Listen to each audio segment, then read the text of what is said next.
அனைவருக்கும் வணக்கம். Astro mind therapy அன்புள்ளங்கள் அனைவரையும் இந்த புதிய வீடியோவில் சந்திப்பதில் பெரும் மகிழ்ச்சி அடைகிறேன். இந்த வீடியோவோட தலைப்பு வக்ர சனியின் கொண்டாட்டம் திண்டாட்டம் ஆரம்பம் அப்படிங்கிற தலைப்பில் தான் பார்க்க போகிறோம். மீண்டும் தலைப்பை சொல்கிறேன். வக்ர சனியின் கொண்டாட்டம் திண்டாட்டம் ஆரம்பம் அப்படிங்கிற தலைப்பை தான் பார்க்க போகிறோம். இது வருகிற 27/7/2026 அன்று சனி பகவான் வக்ரம் பெறுகிறார்.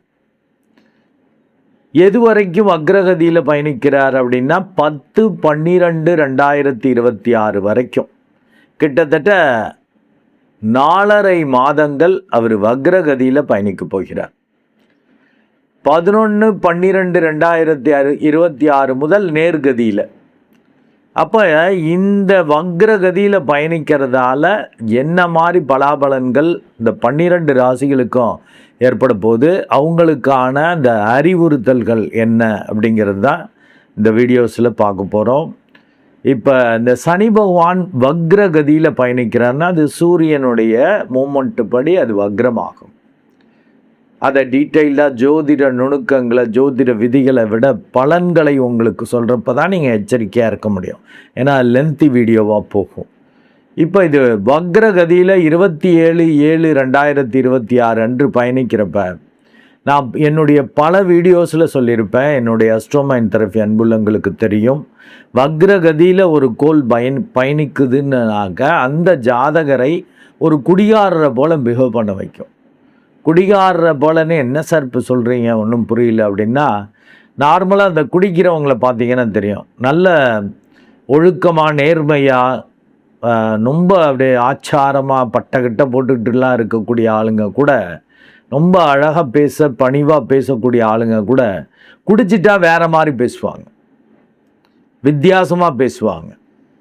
அதே இது எப்போதும் குடிக்காதப்ப ரவுடித்தனமாக அடாவடியாக திமிராக பேசக்கூடிய ஆள்கள், மோடு முட்டித்தனத்தை காட்டக்கூடிய ஆட்கள் குடிச்சிட்டாங்கன்னு வச்சுக்க சைலண்ட் ஆகிடுவாங்க. ஸோ அப்படியே ஆப்போசிட்டாக அவங்களுடைய நேச்சர் மாறுது. அதை நீங்களே பார்த்துருக்கலாம். அதே போலவே இந்த சனி பகவான் வக்ரம் பெறப்ப, இந்த சனி பகவான் உங்கள் ராசி உங்கள் லக்னத்துக்கு யார், அவன் என்ன மாதிரி வேலையை செய்யக்கூடியவன், உங்களுக்கு நட்புக்கோளா பகைக்கோளா, அதாவது உங்களுக்கு பிரச்சனைக்குரியவரா இல்லை நல்லது பண்ணக்கூடிய நிலைமையில் இருக்காரா, இதெல்லாம் அனுசரித்து தான் அந்த பலாபலன்கள் ஏற்படும். அப்போ அதில் வக்ரம் பெறப்ப என்ன நடக்கும், இயல்புக்கு மாறாக நடக்கும். இப்போ மேஷத்தை ஃபஸ்ட்டு எடுத்துக்கிறோன்னா அதில் 12ஆம் இடத்துல சனி பகவான் பயணிக்கிறப்ப விரய சனிம்பாங்க. நார்மலாக விரயங்களை கொடுக்கும், அதுக்கு அப்படியே மாறாக வரும்.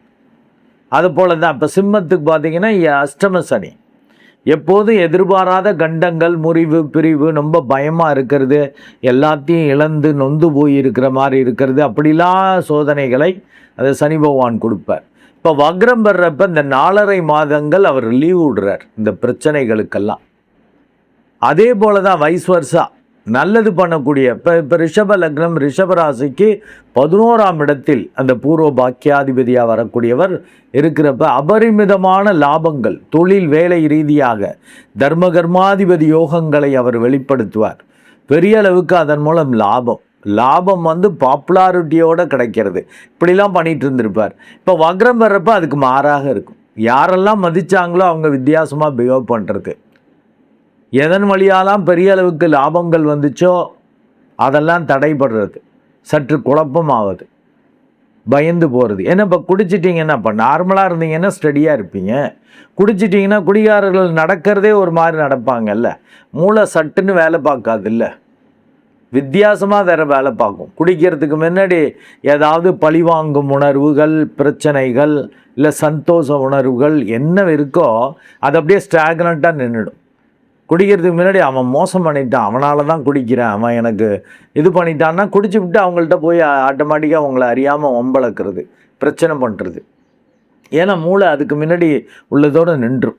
அதை போல தான் இந்த சனி பகவான் இப்போ வக்ரம் பெறப்போ ஒரு குடியாடுற போல் பிஹேவ் பண்ண வைப்பாருங்கிறப்ப, யாரெல்லாம் இந்த சனி பயிற்சியால் நெகட்டிவெல்லாம் அனுபவிச்சுட்டு கொண்டிருக்க அனுபவித்து கொண்டிருக்கிற அத்தனை ராசிகளுக்கும் சற்று லீவு, பிரச்சனையிலேருந்து கொஞ்சம் விடுபாடு இருக்கும்.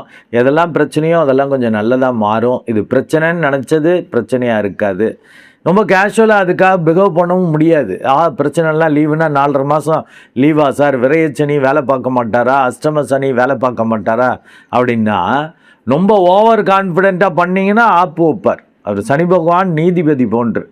ஓவர் கான்ஃபிடென்ட்டில் சரியாயிடுச்சு இப்போ அஷ்டம சனி, இன்னுமே நம்ம பழையபடி பந்தா விடலான்னாக்கா அடிப்பார். அதாவது நீங்கள் ரொம்ப திட்டமிட்டு எதிர்பார்த்து செய்கிறது சொதப்பும், பயந்துக்கிட்டே செய்கிறது ரொம்ப நல்லா இருக்கும். இந்த வித்தியாசத்தை தெரிஞ்சுக்கிட்டிங்கன்னா ரொம்ப நல்லது. இந்த 12 ராசிகளும் நான் சொன்ன இந்த 27/7/2026 முதல் 10/12/2026 வரைக்கும் நல்லா மெடிடேட் பண்ணிக்கோங்க. அந்த தான் விழிப்புணர்வு வரும். ஏன்னா இதுவரையில் கஷ்டப்பட்டுக்கிட்டு இருந்தவங்களுக்கு, அவமரியாதையை சந்தித்து கொண்டிருந்தவர்களுக்கு கொஞ்சம் மரியாதை கிடைச்சது தலைகால் புரியாது, கொஞ்சம் வரவும் தலைகால் புரியாது. பழைய குருடி கதவு திரடின்னு பண்ணுவாங்க. மெடிடேட் பண்ணிட்டா அந்த சமநிலை இருக்கும். இது எல்லாமே டெம்பரவரி தான். இந்த வக்ரம் பெற்ற கோள் குடிகாரரை போல் பிஹேவ் பண்ண வைக்குங்கிறப்ப சரியாக புரிஞ்சுக்கங்க. இயல்புக்கு மாறாக பிஹேவ் பண்ண வைக்கும். அவன் கெடுதல் பண்ணுறவன் இப்போ நல்லது பண்ணுவான். எந்தெந்த ராசிகளுக்கு கெடுதலாக இருக்கிறதோ அதை புரிஞ்சுக்கணும். நீங்களும் உங்களை இந்த சமநிலையில் இருந்தால் தான் அந்த கண்ட்ரோல் கிடைக்கும். இல்லாட்டி இதுவரையில் கஷ்டம் இருந்தது இப்போ கொஞ்சம் விலகிறப்ப சரியாயிடுச்சு பழையபடி ஆகும்னு செய்யலான்னு பண்ண முடியாது. ரொம்ப கான்ஃபிடெண்ட்டாக செஞ்சிங்கன்னா சொதப்புன்னு இருக்கேன் பாருங்க. பயந்துக்கிட்டே செய்கிறது ரொம்ப நல்லா இருக்கும். அதனால் ஒரு சமநிலையில் இருந்துக்கலாம். நம்ம செய்கிறத செய்வோம், கடவுள் கொடுக்கறது வாங்கிக்குவோன்னு செய்கிறப்ப இந்த வக்ரசனியால் இதுவரையிலும் பாதிப்பை அடைந்து கொண்டிருக்கிறவர்கள் சற்று ரிலாக்ஸ் ஆகி நன்மைகளை அடையக்கூடிய வாய்ப்புகள் உண்டு. இதுவரையிலும் ரொம்ப நல்லது, லாபங்கள், பெரிய அதிர்ஷ்டங்களை அனுபவித்து கொண்டிருந்தவர்கள் இந்த வக்ரகதியில் சற்று நிதானத்தை கடைபிடிக்கலைன்னா ஆழந்தெரியாமல் காலை விட்டு மாட்டிக்கிற மாதிரி ஆகிடும். கொஞ்சம் கவனமாக இருக்கணும். இனி நம்ம அந்த 12 ராசிகளுக்கும் தனித்தனியாக எப்படி இருக்குது இந்த வக்ரசனியின் பலாபலன்கள், அவங்களுக்கான அறிவுறுத்தல்களை பார்ப்போம். இப்போது கடக லக்னம் அண்டு கடகராசி அன்புள்ளங்களுக்கு இந்த வக்ர சனி பகவான் 2026 என்ன பண்ண போகுது? கொண்டாட்டத்தை கொடுக்க போதா, திண்டாட்டத்தை கொடுக்க போதா அப்படின்னா இவர்களுக்கும் திண்டாட்டத்தை தான் கொடுக்க போகுது. ஏன்னா இதுவரைக்கும் அவருக்கு 9ஆம் இடத்துல இருந்து இந்த சனி பகவான் இந்த பூர்வ பாக்கியஸ்தானம் வாங்க 1, 5, 9 உள்ள கோள்கள் பெருசாக கெடுக்காது. ஆனால் அவரோட வேலையை அந்த தர்மத்தை அவர் செய்ய தான் செய்வார். அதனால் லேசாக கெடுத்துருக்கும். ஓரளவு கொண்டாட்டத்தை முன்னாடி அனுபவிக்கிற மாதிரி அனுபவிச்சிருப்பாங்க. இப்போ அதுக்கும் வில்லங்க வர்ற மாதிரி வர்றதுக்கான வாய்ப்புகள் உண்டு. ஏன்னா பொதுவாக பாவிகள் 3, 6, 11 இருந்தால் மிக சிறப்பான நல்ல பலன்களை கொடுப்பாங்க. இந்த சனி பகவான் 3, 6, 11 இருக்கணும். அது ஃபஸ்ட் ரேங்க்கு, நல்ல நன்மைகள் கிடைக்கும். 2வது ரேங்க்கு அப்படின்னாக்க 10வது இடத்துல இருக்கிறது. மற்றதெல்லாம் அடுத்து தான். 1, 5, 9 இருக்கிறப்பெல்லாம் கொஞ்சம் பரவாயில்லங்கிற மிஸ்ஸர பலன், மற்ற இடங்களில் இருக்கிறப்ப டேஞ்சர். ஸோ இப்போ உங்களுக்கு ஒரு திண்டாட்டத்தை தான் கொடுக்க போகிறார். எந்தெந்த வகையிலெல்லாம் திண்டாட்டம் வரும், உங்களுக்கு என்ன மாதிரி அறிவுறுத்தல்கள் அப்படின்னாக இப்போ கடக லக்னம் அண்டு கடகராசி அன்புள்ளங்களுக்கான அறிவுறுத்தல்கள் என்பது மந்தத்தால் மனக்கலக்கம் வரும் நேரம். மீண்டும் உங்களுக்கான இந்த அறிவுறுத்தலை தலைப்பை சொல்கிறேன். மந்தத்தால் மனக்கலக்கம் வரும் நேரம். ஆக ஒரே மந்தத்தனமாக வரும். 1, 5, 9 கோள்கள் அந்த சனி பகவான் இருக்குப்போ அப்படித்தான். அதில் வக்ரம் பெறப்ப அப்போ ஏற்கனவே பெரிய மந்தமாக இல்லாமல் இருந்துச்சா? மந்தமாக தான் சார் இருந்துச்சு அப்படிங்கிறவங்களுக்கு நல்லது நடக்கும். ஒரு சுறுசுறுப்பாக ஆவீங்க. இருந்தாலும் திண்டாட்டம் தான் வருன்றிருக்கேன்ல, கவனம் தேவை. சுறுசுறுப்பாக அதை பிரட்டி விடுவோம், உருட்டி விடுவோம், ஓவர் கான்ஃபிடென்ட் வர்றது ஓயின்னு இருக்கும். இது டெம்பரவரிங்கிறத புரிஞ்சிக்கணும். அதுக்கு தான் இன்ட்ரோடக்ஷனில் ஒரு குடிகாரரை போல் பிஹேவ் பண்ண வைக்கணும் விளக்கம் கொடுத்தேன். அதனால் 27/7/2026 10/12/2026 முடிய அந்த ஒரு 4.5 மாதங்கள் அதீத விழிப்புணர்வு தேவை. இதுவரையிலும் ஓரளவு கொண்டாட்டத்தை அனுபவித்து கொண்டிருந்தவர்களுக்கு இப்போ திண்டாட்டமாக மாறப்போகுது அப்படிங்கிறது. அப்போ புதிய முயற்சிகள் கூடாது. சகாக்கள் கூட வேலை பார்க்குறவங்க அவங்கள்ட்ட எச்சரிக்கை. அவங்க ரொம்ப நல்லது பண்ணுவாங்கன்னு நினச்சிட்டு கேஷுவலாக பேசிடுவீங்க. நீங்கள் பேசுனது சிக்கலை ஏற்படுத்தும். கையெழுத்து போடுறப்ப கவனம் தேவை, வாக்கு கொடுக்குறப்ப கவனம் தேவை. சகோதர சகோதரிகளிடம் ஒருவித விழிப்புணர்வு தேவை. ஜஸ்ட் லைக் தட் பிஹேவ் பண்ணக்கூடாது, அது சிக்கலை ஏற்படுத்தும். புதிய முயற்சிகள் தேவையே இல்லை. இந்த 4.5 மாதம் கம்முன்றுங்க, இருக்கிறத போயிட்டுருக்கட்டும். ஏதாவது தேவையில்லாத திண்டாட்டத்தை வர வச்சுக்க வேணாம். ஏற்கனவே உங்கள் லக்னாதிபதி ராசி அதிபதி சந்திரன் அந்த லீடர்ஷிப் குவாலிட்டி, அன்பு பாசத்தால் மற்றவங்களை கவர் பண்ணுறது, அது ப்ளஸ்ன்னா நெகட்டிவ் குழப்பம். முடிவெடுக்கிறதுல குழம்பிட்டே இருப்பீங்க, சிக்கலாயிடும். குழப்பத்தில் ஏதாவது வில்லங்கம் பண்ணிங்க, குழப்பத்தில் ஏதாவது முயற்சி பண்ணுறது, குழப்பத்தில் ஏதாவது கையெழுத்து போடுறது, குழப்பத்தில் ஏதாவது பேசுறது, வாக்கு கொடுக்கறதெல்லாம் கொடுத்தீங்கன்னாக்கா சிக்கலை ஏற்படுத்திடும்.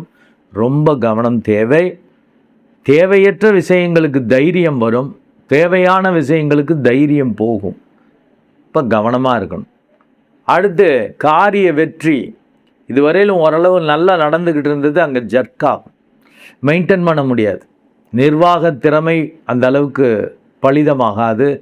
நீங்கள் ப்ராப்பராக நிர்வாகம் பண்ண முடியாது, காரியத்தை முடிக்க முடியாது, வெற்றியாக மாற்ற முடியாது. இப்படிலாம் குழப்பம் வரும் ஒரு 4.5 மாதம். ரொம்ப கவனம் தேவை. புதுசாக ஏதாவது முயற்சி வேண்டான்னு, பெருசாக கடனும் வேண்டாம், யாருக்கிட்டேயும் பகையும் வேண்டாம். அவங்க பேசுகிறாங்களா, நேரம் நம்ம நேரம் அவங்கள பேச வைக்குதுன்னு கொஞ்சம் அதெல்லாம் மெடிடேட் பண்ணால் வந்துடும். அதனால தான் அஸ்ட்ரோமைண்ட் தெரப்பி அன்புள்ளவங்களுக்கு தியானம்னு சொல்லிகிட்டே இருக்கேன். இந்த ஜெப தியானம்ங்கிற வீடியோவை பாருங்கள். ஜெப தியானத்துக்கான அறிவுறுத்தல்கள் பாகம் 1 பாகம் 2 இதை பார்த்து நீங்கள் கண்டிப்பாக தரவு பண்ணிக்கணும். ஏன்னா உங்களுக்கு உங்கள் ராசி அதிபதி லக்னாதிபதி சந்திரன் அவர் யார், மனசுக்காரகனாக இருக்கிறதால மனசு பாதிக்கிற மாதிரி ஆகும், உடம்பு கெட ஆரம்பிக்கும், வியாதி வராமல் பார்த்துக்கணும். நல்ல தசாபத்தியாக இருந்தால் ஊன்னு போய் பயமுறுத்திக்கிட்டு அங்கே வலிக்குது இங்கே வலிக்குது, இது இப்படி இருக்குமோ, இது கெட்டிருக்குமோ, கிட்னி ஃபெயிலியராக இருக்குமோ, லிவர் கெட்டிருக்கும், என்னென்னமோலாம் பயம் இருக்கும். டெஸ்ட் எடுத்தால் ஒன்றும் இல்லைம்பாங்க. இந்த 4.5 மாதம் பெருசாக சிக்கலும் வேண்டாம், பெரிய அளவுக்கு ரிஸ்க் எடுக்கிற முயற்சிகளும் வேண்டாம், பெரிய ஆஸ்பத்திரி செலவு ஆஸ்பத்திரி இதுவும் பண்ண வேண்டாம். இருந்தாலும் ப்ராப்பராக செக் பண்ணிக்கிறது இதெல்லாம் பண்ணிக்கலாம். ஆனால் கொஞ்சம் செலவு இருக்கும், அலைச்சல் இருக்கும். அண்டு பேராசையான விஷயங்களை அறவே தவிர்க்கும். ஆசையோட லாப சிந்தனையோட பிரட்டி புல்லாம் உருட்டி புல்லான்ட்டு இப்போதைக்கு எதுவும் செய்யக்கூடாது. அது உங்களுக்கு ஆபத்து. ஏன்னா உங்களுக்கும் சர லக்னம் சரராசிங்கிறது 11ஆம் இடம் பாதகம். இப்போ லாப சிந்தனையோட யாராவது சொல்லுவாங்க இப்போதைக்கு ஆசை வார்த்தை, இப்படி கிடச்சிரும், அப்படி லாபம் வரும், இப்படி பிரட்டி புல்லாம், இப்படி செஞ்சிடலாம், அந்த மாதிரி வந்துடும், இப்படி வந்துடும், இப்படிலாம் ஏதாவது சொல்லுவாங்க. இந்த நிதி நிறுவன மோசடியெல்லாம் நடக்கிற மாதிரி, இல்லை இந்த இரிடியம் அது இதுன்னு வித்தியாசமாக அதிலெல்லாம் நீங்கள் மனசு மாறி கெட்டு போய், கெட்ட தசா புத்தின்னா அப்படி தான் பண்ணும். தசா புத்தின்னா வழியை காட்டுறது தப்பாக, புத்தி தப்பாக வேலை பார்க்குற மாதிரி ஆகிடும். அதனால் மேஜர் டெசிஷன் எடுக்கணுமா, நல்ல உங்கள் ஜாதகத்தை அனலைஸ் பண்ணிவிட்டு எடுங்க, அப்போ தான் நல்லது. நெருங்கிய ஒரு ஜோதிடருக்கு 2 ஜோதிடர்கிட்ட இப்போ உங்களுக்கு இது மாதிரிலாம் சூழல் இருக்குது அப்படின்னாக்கா எடுத்தேன் கவுத்தேன்னு எதுவும் செஞ்சிடக்கூடாது. வேறு வழி இல்லைன்னா செய்யக்கூடாது. 4.5 மாதம் முடிஞ்ச வரைக்கும் தள்ளி போட்டுடணும். இப்போ நல்ல தசாபுத்தியாக இருந்தால் ஓரளவு தைரியமாக செய்யலாம். இருந்தாலும் அகலக்கால் வைக்காதபடி தசாபுத்தி எந்த அளவுக்கு வெயிட்டாக இருக்குது, யோகத்தை கொடுக்கக்கூடிய திசையாக இருந்தாலும் எந்த அளவுக்கு யோகத்தை கொடுக்க போகிறாரு அதெல்லாம் பார்க்கணும். அந்த யோகமே விபரீத ராஜயோகம் மாதிரி வரப்போதா, இல்லை 5, 9 அதெல்லாம் அந்த நட்சத்திரத்தில் இருந்து பெரிய அளவுக்கு அதிர்ஷ்டம். நம்ம அனுபவம் இல்லாமல் செய்யக்கூடிய விஷயங்கள் கூட அதிர்ஷ்டத்துக்கு அதிர்ஷ்டமாக நன்மையாக மாறுற மாதிரி வர்றது விஷயங்களெல்லாம் செய்யலாம். அது தசாபுத்தியை பார்த்துட்டு தான் செய்யணும். பொதுவாக இந்த வக்ர சனி கிட்டத்தட்ட 27/7/2026 10/12/2026 வரைக்கும் உங்களுக்கு திண்டாட்டத்தை தான் கொடுக்க போகிறாருங்கிறதுல ஒரு விழிப்புணர்வாக இருக்கணும். திண்டாட்டத்தில் மாட்டிடக்கூடாது அப்படிங்கிறதுல பெருசாக லாபம் வேண்டாம், காரியம் நடந்தால் ரைட்டு, பிஸ்னஸ் நடந்தால் ரைட்டு, ஏதோ ஒரு லாபம் நடந்தால் லாபம் கிடைச்சா ரைட்டு. ஏதோ நம்ம ஆசைகள் பேராசையெல்லாம் வச்சுக்கக்கூடாது. ஏதோ ஓகே இதானா பரவாயில்ல, இல்லை ஆசையே நிறைவேறலை, இப்போ கெட்ட தசாபத்தி, வருத்தப்படக்கூடாது. திண்டாட்டம் வரும் தான் தெரியுமே அப்படின்னு. அதெல்லாம் மெடிடேட் பண்ணுறவங்களுக்கு அந்த அதீத விழிப்புணர்வு வந்துடும். பெருசாக கூத்தாடுறது, வெற்றிகள் வர்றப்ப கொண்டாடுறது, தோல்விகள் வர்றப்ப ரொம்ப சுணங்கி போகிறது, இதெல்லாம் இருக்காது. கடக லக்னம் அண்டு கடகராசி அன்புள்ளங்களுக்கு ரொம்ப ஒரு நல்ல குணம் என்னன்னா, இந்த லீடர்ஷிப்பு, மற்றவங்க ஆதரவு இருக்கும், அன்பு பாசத்திலேயே கவர் பண்ணி வச்சுருப்பாங்க, தலைமை பொறுப்புங்கிறது கிடைக்கும். இப்போ இந்த 4.5 மாதம் கொஞ்சம் மனக்கலக்கம் வரும், அப்படியே டல்லு வரும், அப்படியே பிஸியாக ஓடிட்டு இருந்தவங்க அப்படியே மந்தமாக பார்ப்போம் செய்வோன்னு அந்த மாதிரி தன்மையெல்லாம் வரும். இதுவரையிலும் மந்தத்தனம், ஏன்னா கெட்ட தசாபத்தியாக இருந்தால் மந்தத்தனத்தில் ஒன்றும் செய்யாமல் ஏற்கனவே மந்தமாக தான் சார் இருந்துச்சுன்னா இப்போ பரபரப்பாக ஏதாவது செஞ்சு திண்டாட்டத்தை ஏற்படுத்திக்குவீங்க. கவனம் தேவை.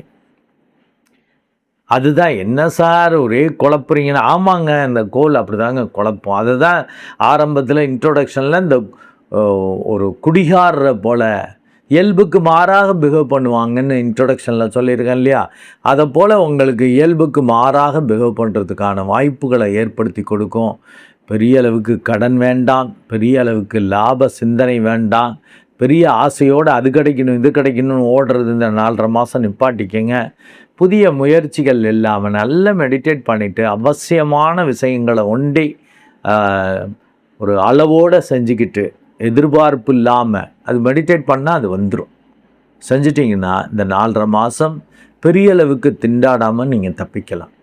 நன்றி அன்புள்ளங்களே, மீண்டும் ஒரு நல்ல வீடியோவில் உங்களை சந்திக்கிறேன். அதுவரை உங்களிடமிருந்து வணக்கம் கூறி விடைபெறுவது உங்கள் அன்பு டாக்டர் குழந்தை ஆறு கணேசன். நன்றி, வணக்கம்.